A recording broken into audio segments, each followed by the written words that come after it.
Assalamualaikum warahmatullahi wabarakatuh. Pada kesempatan kali ini, saya Intan Fitri Anggra ini akan membahas tentang metode penelitian. Penelitian yang diangkat kali ini adalah penelitian saya buat bersama rekan-rekan saya dengan judul Pengaruh Promosi Media Sosial TikTok terhadap minat. Pertama, metode penelitian adalah paradigma penelitian. Paradigma penelitian sendiri adalah cara pandang peneliti mengenai cara fokus permasalahan yang akan dikaji. Pada penelitian kami, cara pandang yang kita gunakan adalah positivisme. Dalam buku ini, positivisme menggunakan penalaran deduktif untuk dikedepankan teori yang dapat diuji melalui desain penelitian yang memungkinkan untuk menguji hubungan sebab akibat melalui observasi. Maka dari itu kami menggunakan cara pandang positivisme karena adanya hubungan sebab akibat antara pengaruh promosi media sosial TikTok terhadap minat beli konsumen. Selanjutnya, pendekatan penelitian. Penelitian kami menggunakan pendekatan kuantitatif karena penelitian ini membutuhkan data secara spesifik berupa angka atau diagram untuk mengetahui seberapa besar hubungan sebab akibat yang terjadi. Dalam buku ini dijelaskan penelitian kuantitatif mengubah abstrak ke dalam teknik pengumpulan data yang spesifik untuk mendapatkan data dalam bentuk angka yang tepat.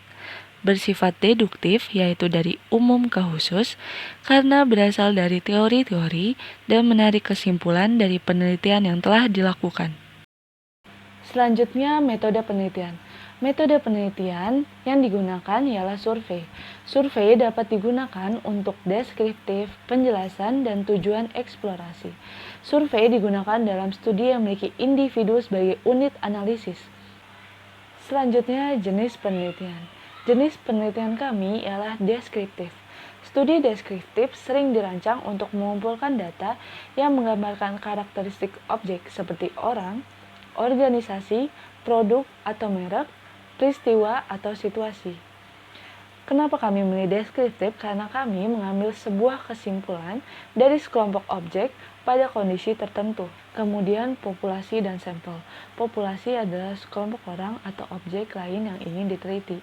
Sedangkan sampel adalah sebagian populasi yang dipilih atas jumlah elemen. Pada penelitian kami, populasi yang kami pilih adalah mahasiswa Ilmu Komunikasi Universitas Negeri Jakarta angkatan 2019. Sampel yang kami pilih adalah mahasiswa Ilmu Komunikasi Universitas Negeri Jakarta yang menggunakan media sosial TikTok. Kemudian pengukuran sampel. Pada penelitian kami, pengukuran sampel digunakan dengan rumus Slovin. Berikut ini adalah perhitungan dengan rumus Slovin. Pada penelitian kami menggunakan populasi sebanyak 83 orang. Maka dari itu, hasil perhitungan ini menghasilkan sampel ialah 45 orang, yaitu mahasiswa Ilmu Komunikasi UNJ angkatan 2019. Selanjutnya, teknik pengukuran sampel.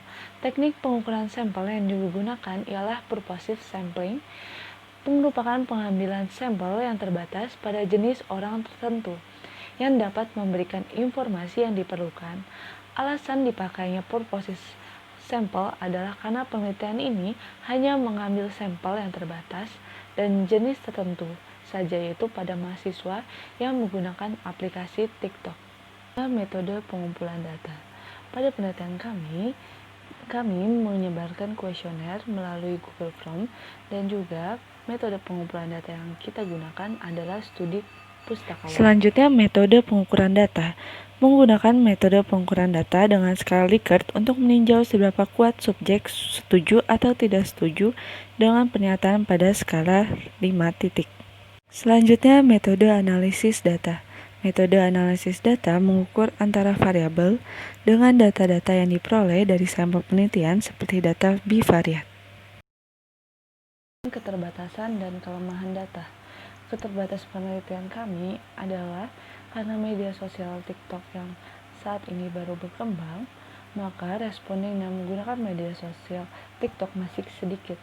Maka itu menjadi kendala bagi penelitian kami untuk mendapatkan data dari responden. Bahan penelitian ini adalah karena penelitian ini pengumpulan datanya dilakukan secara online, maka kita tidak bisa memastikan apakah responden benar-benar mengisi kuesioner secara jujur. Bisa saya sampaikan. Kurang lebihnya mohon maaf jika ada salah pengertian atau salah kata. Terima kasih dari saya. Wassalamualaikum warahmatullahi wabarakatuh.